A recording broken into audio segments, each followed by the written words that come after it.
Petrus juga setuju bahwa Stefanus mati dibunuh. Pada waktu itu mulailah penganiayaan yang hebat terhadap jemaat di Yerusalem. Mereka semua, kecuali rasul-rasul, tersebar ke seluruh daerah Yudea dan Samaria.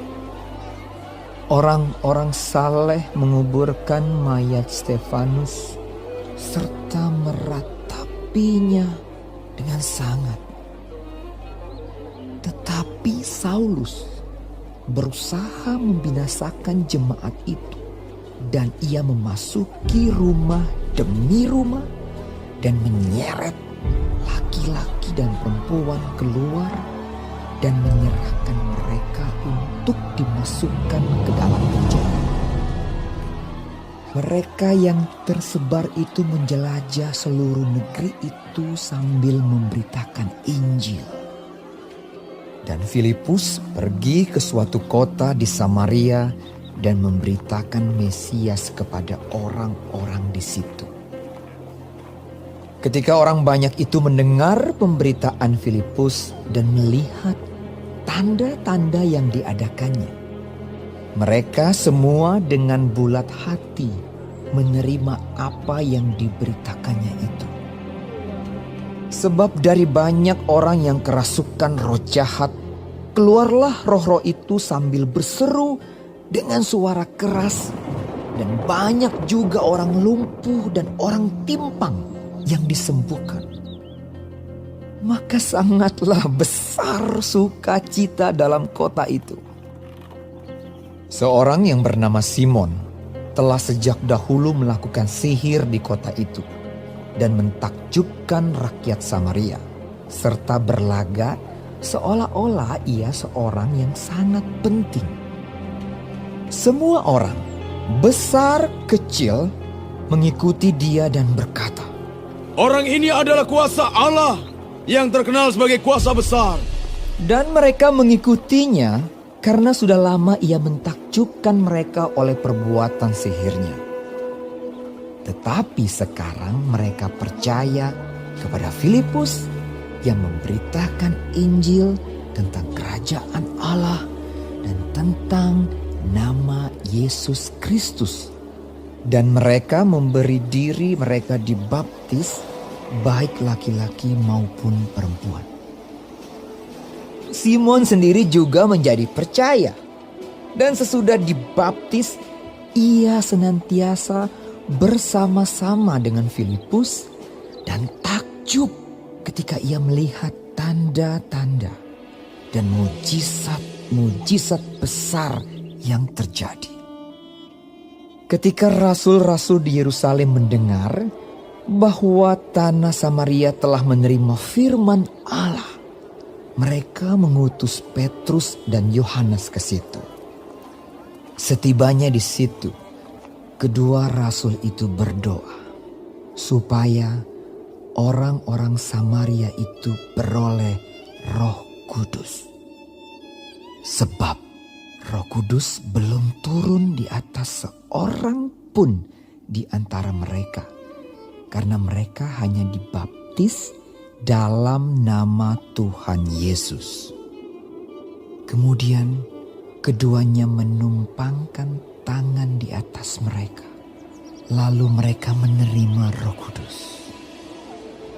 Ketika Simon melihat bahwa pemberian Roh Kudus terjadi oleh karena rasul-rasul itu menumpangkan tangannya, ia menawarkan uang kepada mereka serta berkata, "Berikanlah juga kepadaku kuasa itu, supaya jika aku menumpangkan tanganku di atas seorang, ia boleh menerima Roh Kudus." Tetapi Petrus berkata kepadanya, "Binasalah kiranya uangmu itu bersama dengan engkau, karena engkau menyangka bahwa engkau dapat membeli karunia Allah dengan uang. Tidak ada bagian atau hakmu dalam perkara ini, sebab hatimu tidak lurus di hadapan Allah. Jadi bertobatlah dari kejahatanmu ini dan berdoalah kepada Tuhan, supaya ia mengampuni niat hatimu ini. Sebab kulihat bahwa hatimu telah seperti empedu yang pahit dan terjerat dalam kejahatan. Jawab Simon, hendaklah kamu berdoa untuk aku kepada Tuhan, supaya kepadaku jangan kiranya terjadi segala apa yang telah kamu katakan itu. Setelah keduanya bersaksi dan memberitakan firman Tuhan, kembalilah mereka ke Yerusalem, dan dalam perjalanannya itu mereka memberitakan Injil dalam banyak kampung di Samaria. Kemudian berkatalah seorang malaikat Tuhan kepada Filipus. Katanya, bangunlah dan berangkatlah ke sebelah selatan, menurut jalan yang turun dari Yerusalem ke Gaza. jalan itu jalan yang sunyi. Lalu berangkatlah Filipus.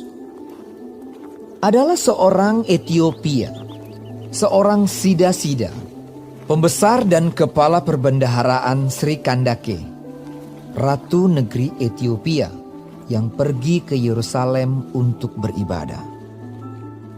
Sekarang orang itu sedang dalam perjalanan pulang dan duduk dalam keretanya sambil membaca kitab Nabi Yesaya.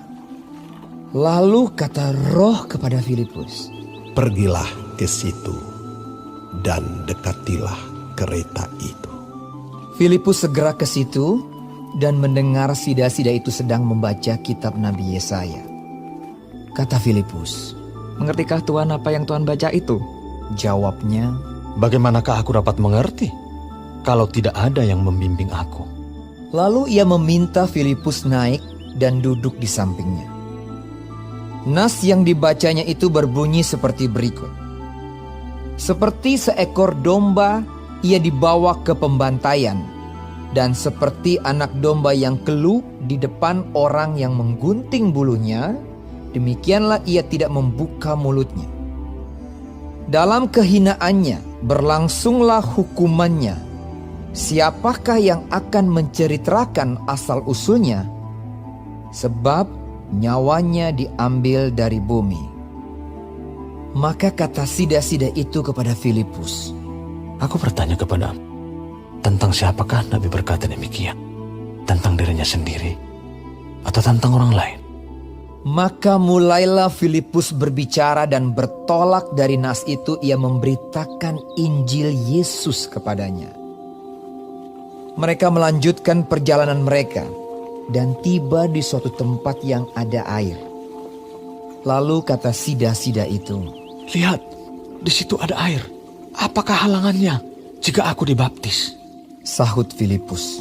"Jika Tuhan percaya dengan segenap hati, boleh." Jawabnya, Aku percaya bahwa Yesus Kristus adalah anak Allah. lalu orang Etiopia itu menyuruh menghentikan kereta itu. Dan keduanya turun ke dalam air, baik Filipus maupun sida-sida itu, dan Filipus membaptis dia. Dan setelah mereka keluar dari air, Roh Tuhan tiba-tiba melarikan Filipus, dan sida-sida itu tidak melihatnya lagi. Ia meneruskan perjalanannya dengan sukacita. Tetapi ternyata Filipus ada di Asdod. Ia berjalan melalui daerah itu dan memberitakan Injil di semua kota sampai ia tiba di Kaisarea.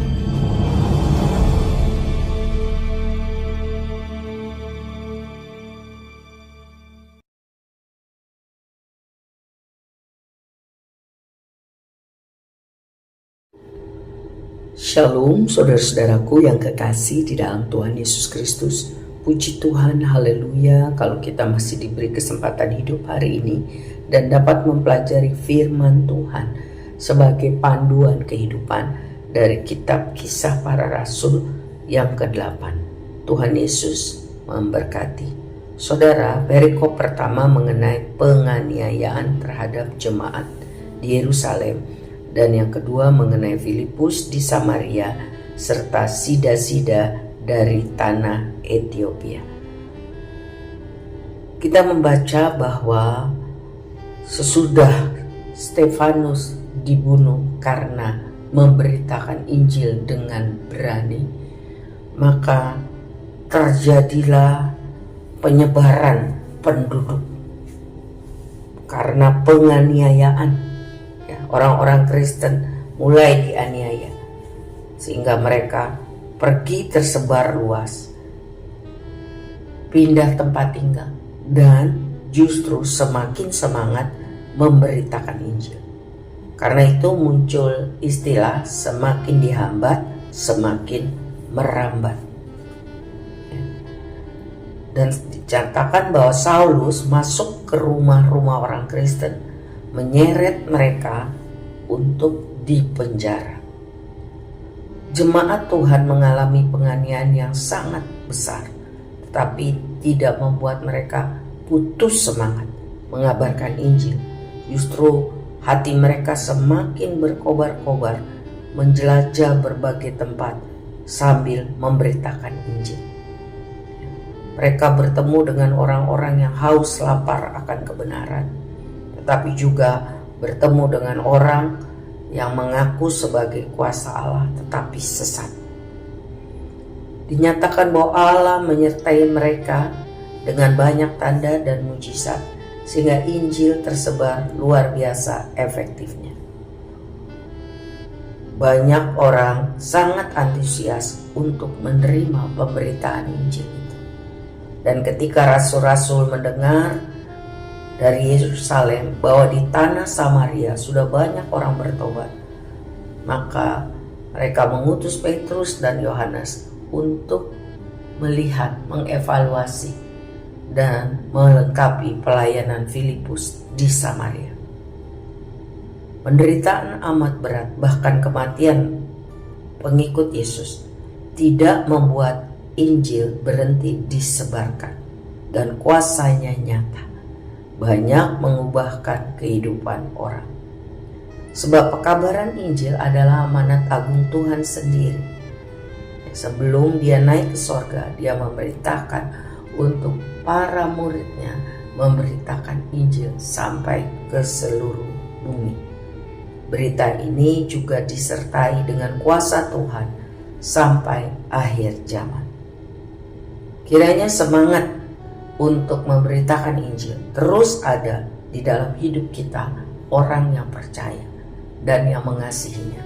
Karena ini adalah amanat Tuhan, perintah Tuhan bagi semua orang yang percaya. Dan ingat, semakin dihambat, maka kuasa Tuhan dinyatakan sehingga Injil semakin merambat. Justru di dalam kenyamanan-kenyamanan hidup, banyak kali Injil tidak disebarluaskan karena orang lupa, orang rasa aman dan nyaman untuk melaksanakan tugas kewajiban kita selama masih di dunia ini. Selanjutnya mengenai sida-sida dari tanah Ethiopia. Sida-sida ini adalah pembesar atau bendahara negara di Ethiopia. Dia juga mengasihi Allah tapi belum mengenai Yesus Kristus. Filipus diutus oleh Roh Tuhan untuk memberitakannya. Jadi sebagai pemberita Injil, kita harus selalu siap diutus Tuhan kemana saja. Milikilah persekutuan yang erat dan akrab dengan Tuhan, sehingga kita tahu apa yang Tuhan mau, dan taatilah. Yang kedua, kalau kita berhasil memberitakan Injil dan orang itu percaya, tidak boleh sombong. Karena orang boleh percaya dan menerima Yesus itu semata-mata anugerah Tuhan, pekerjaan Tuhan, ya. Dan hatinya terbuka untuk mendengar dan menerima firman. Kita hanya menjadi pemberita. Sebab itu tidak boleh sombong jika berhasil, dan juga tidak boleh patah semangat jika ditolak. Karena ingat, itu pekerjaan Tuhan dan soal hati yang terbuka. Tetaplah setia, berkobar-kobar, semangat memberitakan Injil setiap hari, karena itu perintah agung Tuhan, agar kita bisa mengalami janji Tuhan, yaitu penyertaan senantiasa sampai kesudahan zaman. Yang ketiga, dari perikop ini kita bisa lihat bahwa Injil itu bagi semua orang. Ya. Firman Tuhan itu bagi semua orang. Keselamatan itu terbuka bagi semua orang. Orang yang bagaimana? Orang yang hatinya terbuka. Ya. Biar baik orang kaya, orang miskin, orang penting, orang biasa saja, orang baik maupun orang jahat. Sebab Kristus datang untuk mencari dan menyelamatkan yang tersesat. Tugas saya dan saudara sebagai orang percaya, murid-murid Kristus adalah memberitakan Injil. Biarlah roh kita bernyala-nyala untuk melakukan kehendak Tuhan ini. Amin. Tuhan Yesus memberkati.